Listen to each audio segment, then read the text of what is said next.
Hey guys, All in Crypto here, and welcome back, ladies and gentlemen, for another YouTube video. Happy Monday to each and every one of you, and a happy Valentine's Day. I hope you guys have had a great day. Kind of sucks that Valentine's Day is on a Monday, as it's when many people go back to work after a nice relaxing weekend.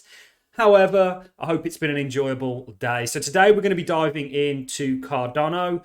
We're going to be going over a number of really interesting things within this video. We're going to be discussing Cardano in general, like for example how the network is doing. I am certainly noticing a far more efficient network, whether that be using the likes of SundaeSwap, whether that be buying or selling CNFTs, or just sending a transaction.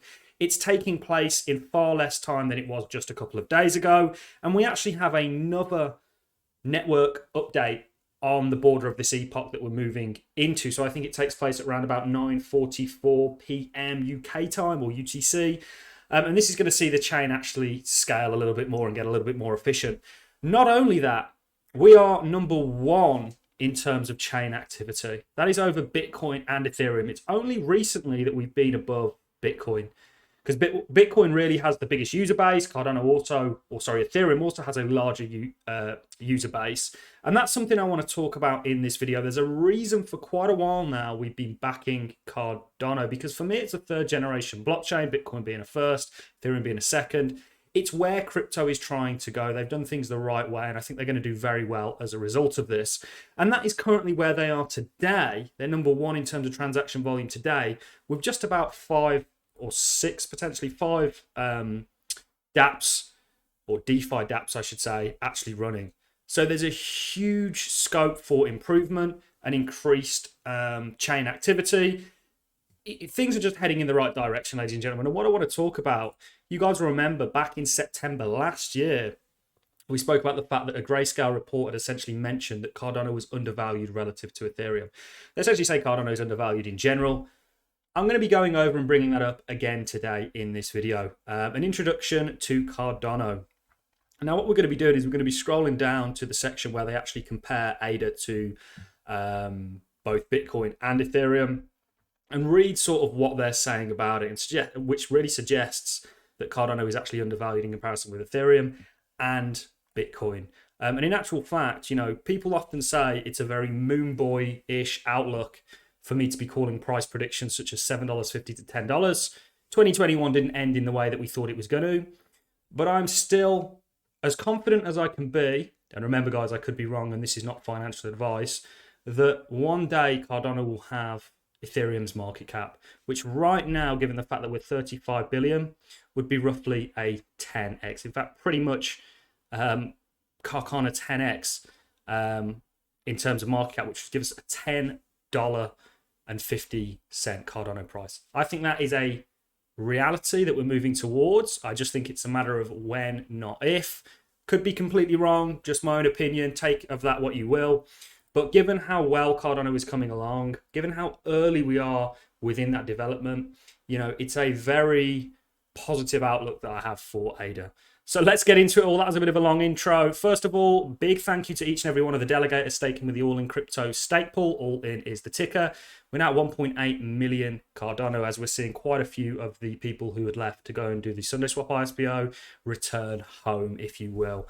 Markets they were down this morning. They're kind of up today. Remember, the Fed had a emergency meeting today. Markets in general, a lot of the price action you're seeing in markets right now has no reflection on the underlying cryptos that they're trying to represent. More market conditions and what they're facing, whether that be the Fed, whether that be geopolitical events that we know are going on at the moment. They're all taking their toll on markets as a whole. And of course, crypto is a part of that, a small part of it that is a lot more speculative and risky, so it's going to act in sort of a more volatile manner, and we've certainly seen that. But things are, you know, for now holding support. This is a critical level where Cardano is. Ultimately, it largely depends on Bitcoin and the rest of the markets, cryptocurrency market in general. But when this train gets moving again, guys, you know, Cardano's in a very powerful position, and like I say, it's number one in terms of transaction volume. Or chain activity. And you can see transaction volume over here within 24 hours was 17.5 billion in terms of dollars. Bitcoin was 9 and Ethereum was only 4. And then adjusted transaction volume. And you can see the actual fee structure You may not be able to see it on my computer, but I can read out the fees for Cardano from that $17.5 billion was only 51,000.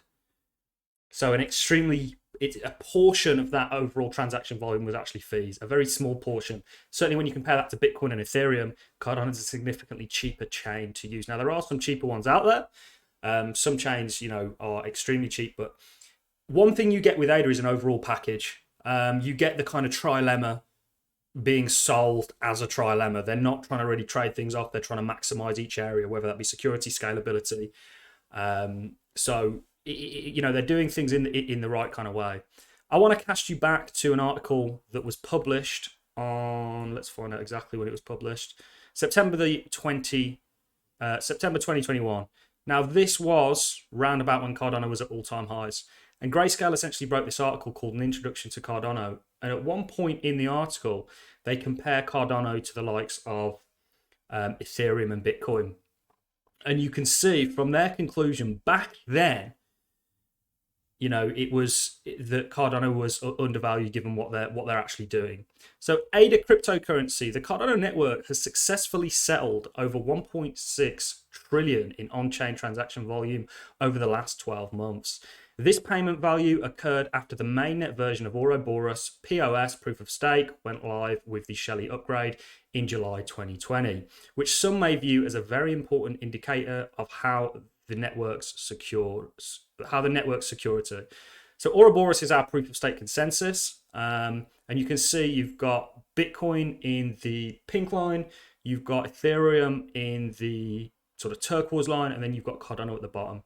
And it's not too much of a jump, especially given how, Ethereum's been here a lot longer than Cardano, and so has Bitcoin. It's caught up very, very well. And I love the trivial behind the likes of Polkadot being founded and Cardano, and how they both were sort of spawned from Bitcoin. Everything was spawned from Bitcoin, but from Ethereum, as they actually worked on Ethereum and went separate ways to do their own things and come up with a blockchain, their version of what they see the future of blockchain being. Although the LTM payment value of Cardano is 1.6 trillion, it's 40% lower than Ethereum's 2.8 trillion and 50% lower than Bitcoin's 3.1 trillion. Cardano also has a much lower market cap. The market cap of Cardano, $75 billion at the time, remember this was back in September, is 80% lower than Ethereum, 400 billion and 90% lower than Bitcoin. This means Cardano is settling more LTM payment value per unit of market cap, or its market cap is the cheapest related to the LTM payment value. And that was back then, guys. And I would argue that the one thing, you've got a lot of criticism getting thrown Cardano's way at the moment. Cardano back here was nowhere near as sufficient as it is here. It had nowhere near as much going on the blockchain. And that's what people often take their eyes off.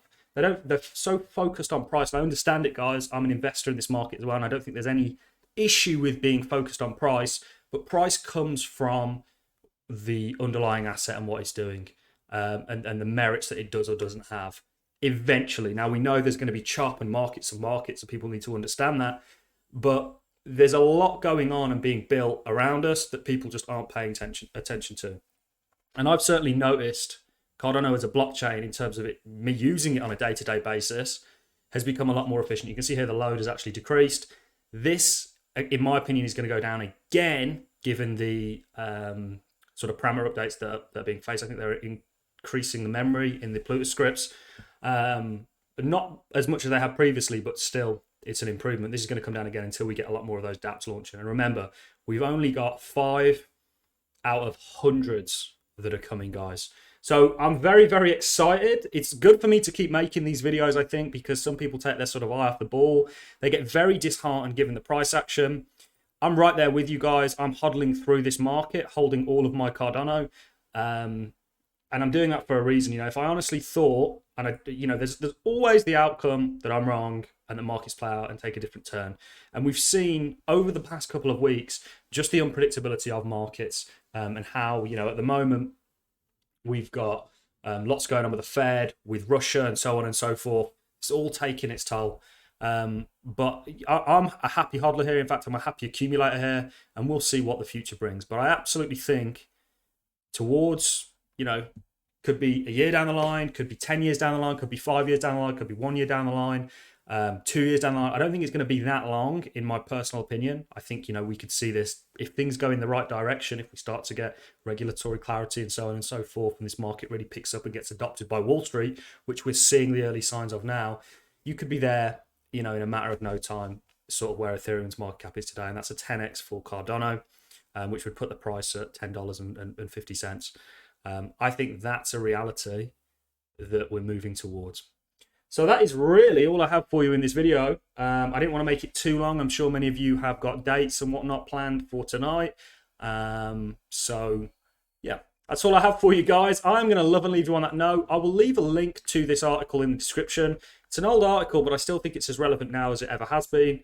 And in fact, more relevant now. If they updated the stats now, it would be extremely interesting, because it would actually show Cardano potentially not at the top, but a lot closer to Ethereum and Bitcoin in terms of LTM than it previously was. And the market cap ratio is actually still the same. In fact, I think it's a little bit less, because we know altcoins sell off in a higher beta due to the liquidity surrounding them.